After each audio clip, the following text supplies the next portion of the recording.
children who will allow me to do it. And in time, maybe the rest of them will come back around. You know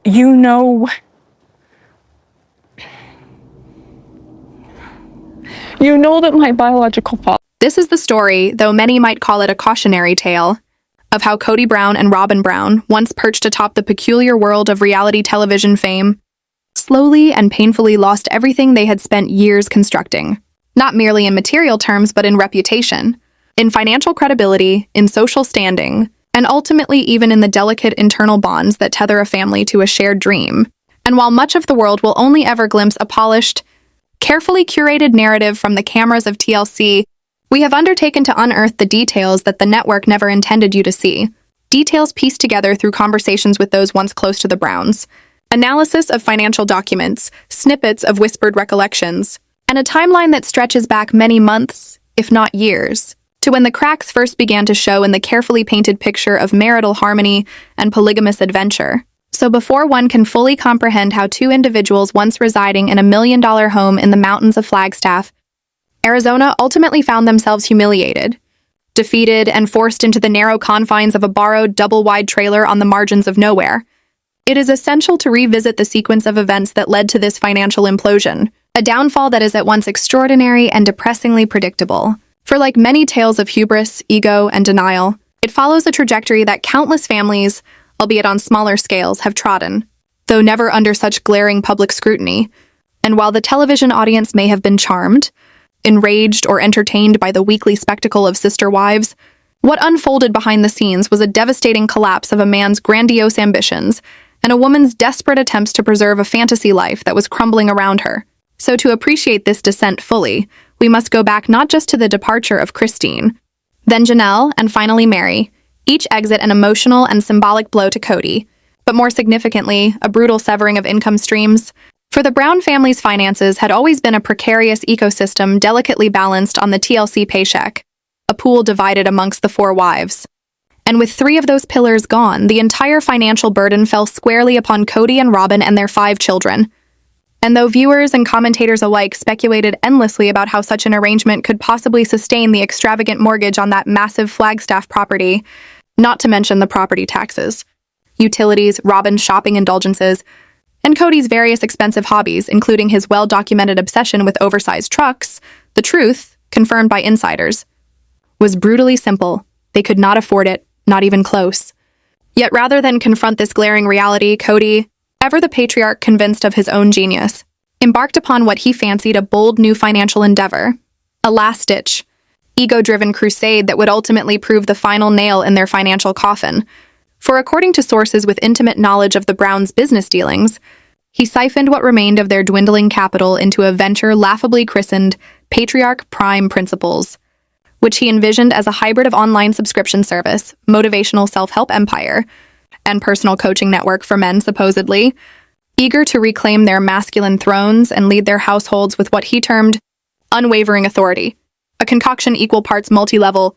marketing scheme and quasi-cultish self-help ideology, all centered around Cody's conviction that his own experiences qualified him to be a guru for men across America. And in pursuit of this fantasy, he expended tens of thousands of dollars they did not have on web developers, videographers, advertising campaigns, and the production of course materials that he sincerely believed would catapult him into the ranks of industry titans like Tony Robbins. Yet the results were nothing short of catastrophic. For while he raved incessantly about scalable models, revenue streams, and the thousands of men he believed would eagerly part with $90 a month to hear his secrets, the brutal market reality was that virtually no one bought into the scheme. And while he convinced himself the world was poised to embrace his philosophy, the target demographic, conservative traditionalist men, were almost universally repelled,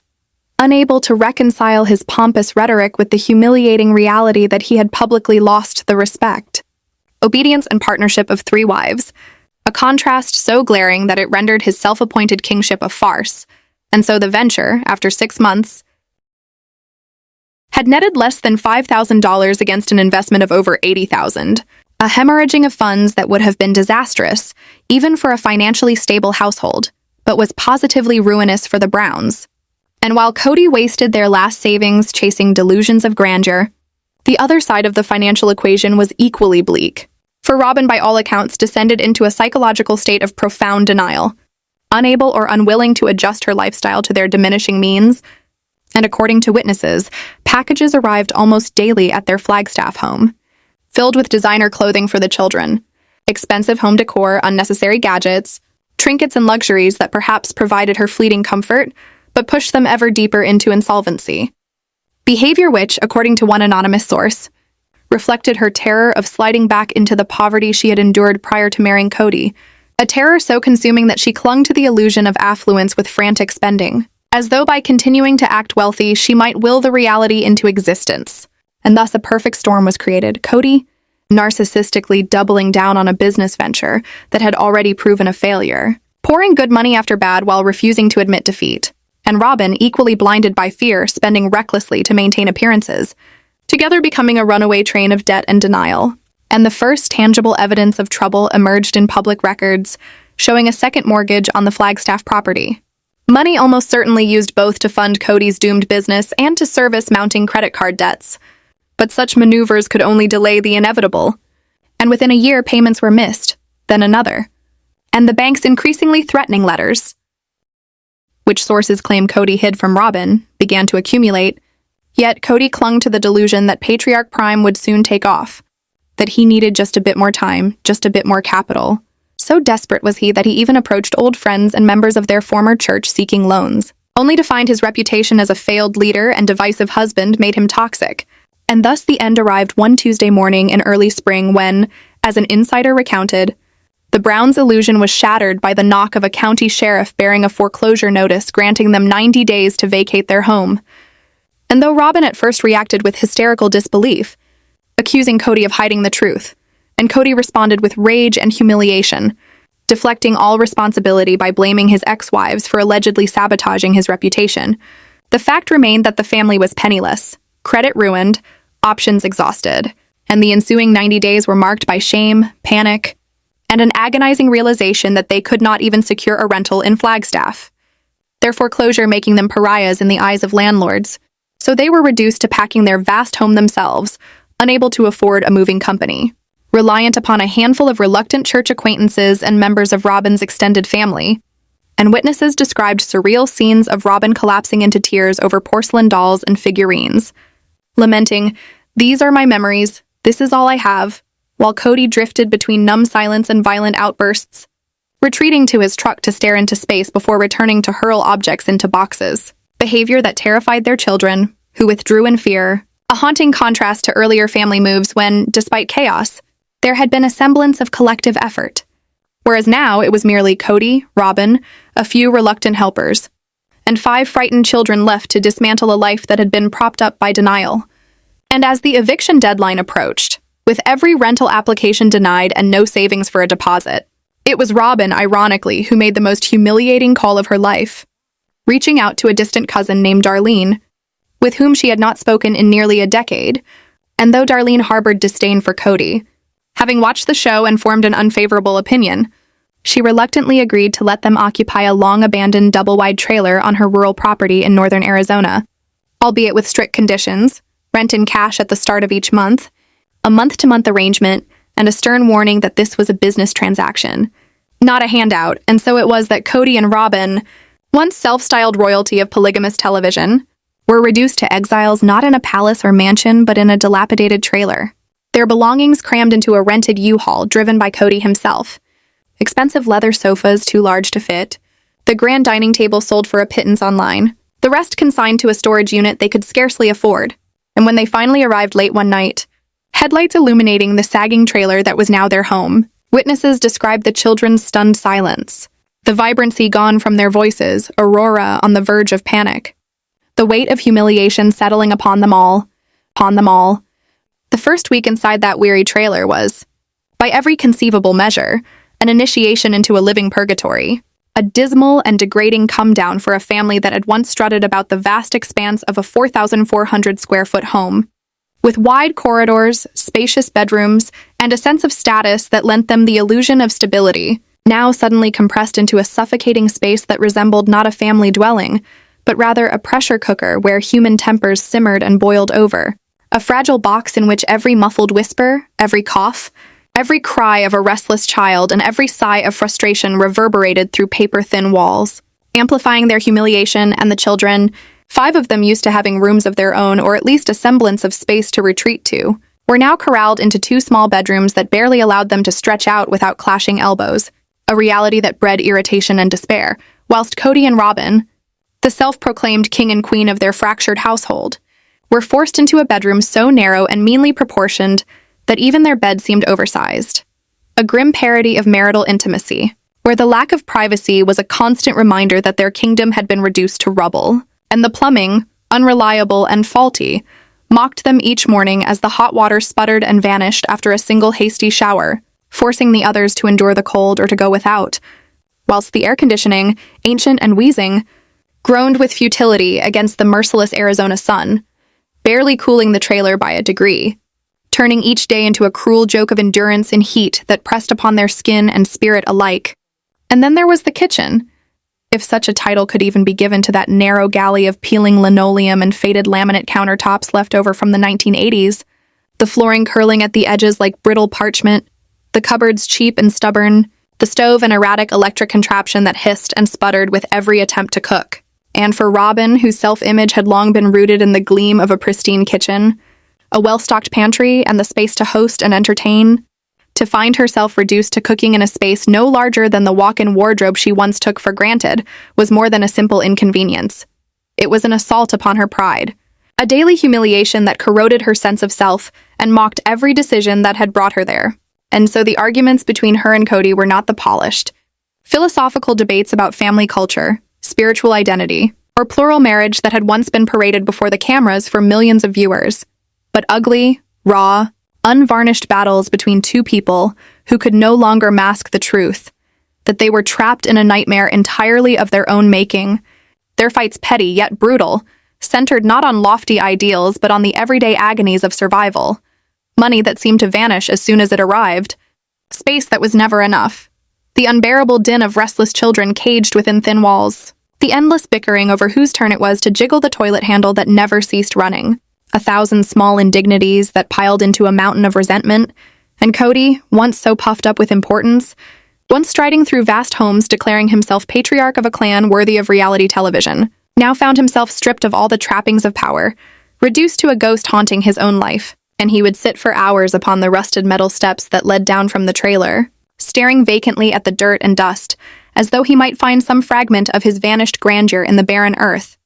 Yet the truth was unrelenting. His kingdom had shrunk to a 1,200-square-foot tin box perched on a desolate plot of land, his title of patriarch rendered meaningless, leaving only the shell of a man, a broke, embittered middle-aged figure whose identity had been built entirely upon the illusion of leadership. And once that illusion crumbled, nothing remained but the devastating hollowness of reality, for the collapse was not merely financial but existential, a shattering of self from which he had no roadmap to recover. And as this disintegration unfolded in one corner of Arizona, something altogether different was emerging in another, a staggering contrast of fates that renders the tale almost Shakespearean in its symmetry. For whilst Kody and Robyn were crashing and burning amidst dust and broken dreams,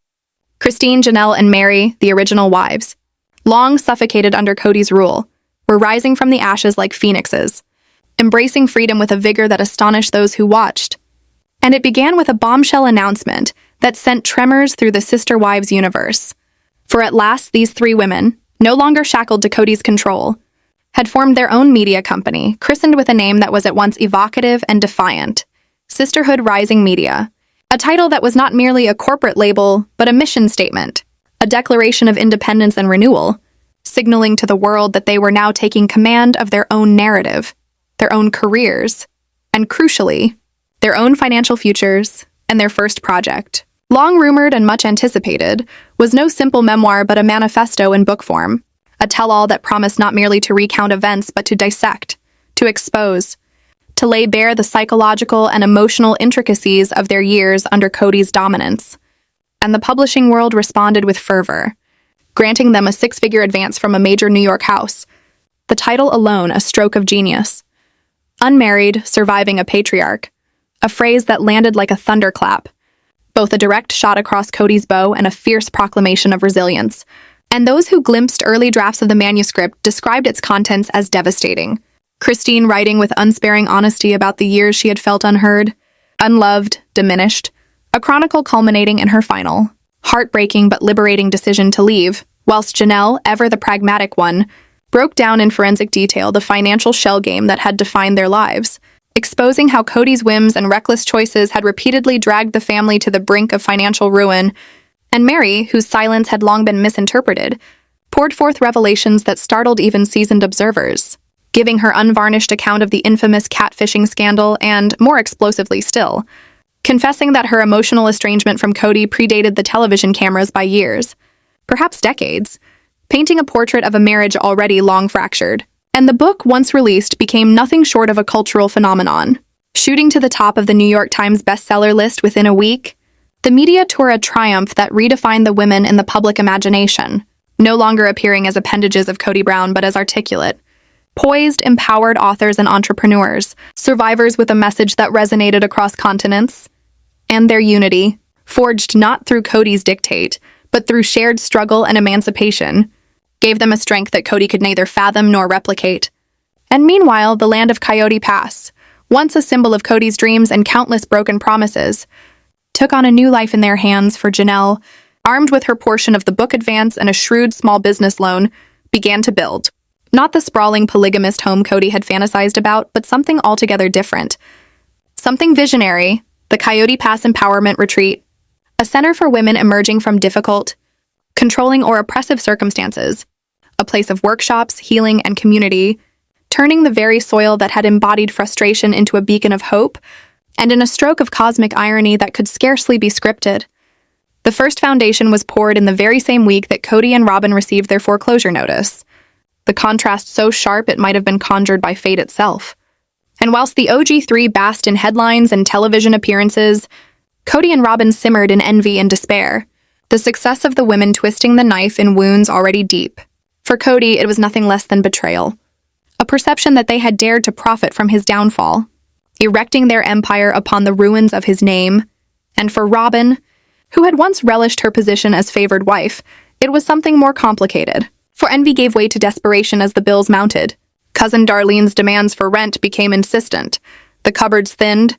and the veneer of control shattered until at last, in one of the most shocking turns whispered by insiders, Robyn allegedly picked up the phone and called Mary, her voice trembling, broken, stripped of the manipulative confidence viewers once knew, sobbing, apologizing, pleading, asking for a loan, just enough to get us back on our feet. And the response, according to reports, was as cold as it was final. For Mary, long sidelined, long denied affection, long undermined by the very woman now begging for aid, listened calmly, politely, firmly, and then replied with words that severed the last thread between them. That she wished Robyn and the children well, that she would pray for them, but that her financial life was now her own. And with that she refused, ending the call. And in that moment the last bridge was burned, the favored wife, the queen who had once seemed to hold everything. The queen who had once seemed to hold everything. Cody Brown's final hope, the one thin thread he clung to when all else had unraveled, was the very network that had once elevated him into the spotlight of reality television. And whispers from within the production world suggest that he was endlessly, almost obsessively, pitching himself to TLC with an idea he believed would be his salvation, his grand comeback, his rebirth as the heroic patriarch of a new dynasty. He had names, slogans, and narratives lined up in his head. Kody's comeback, patriarch reborn, starting over with Cody Brown, each of them a self-fashioned myth in which he, the fallen king, rose from the ashes of humiliation to reclaim his throne, rebuild his empire, and remind the world of his supposed vision. Yet those who truly understood the network's appetite knew from the outset that such a pitch was doomed. For TLC's interest had never been in Kody as an individual. It had always been in the volatile chemistry of sister wives, the emotional tug-of-war between the wives, the clashes of loyalty, the tugging of heartstrings between duty, family, and freedom. Kody alone, stripped of the women who had once lent him his drama, was merely a ranting narcissist whose grievances had become tedious, whose charisma had curdled into anger, whose audience had long since shifted their sympathies towards Christine. Janelle and Mary, leaving Kody and Robyn cast not as misunderstood heroes but as villains. And villains, as every television executive knows, only earn redemption arcs if they show contrition, transformation, or at the very least the seed of change. Yet Kody had displayed none of that. No remorse, no introspection, no recognition of his flaws. Just the same bluster, the same tantrums, the same finger-pointing that had ultimately destroyed his household. And so the answer from the network, as blunt as it was predictable, was a resounding no. A rejection that, according to those close to him, plunged him into a multi-day depression where he barely left the cramped and suffocating master bedroom of the borrowed trailer, curtains drawn, light blocked out,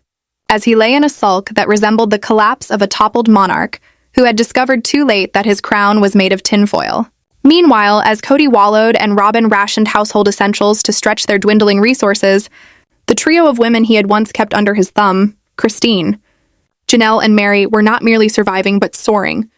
building what became known as the Sisterhood Rising media empire, a juggernaut of female autonomy and resilience that astonished observers with its momentum. Their book, Unmarried: Surviving a Patriarch,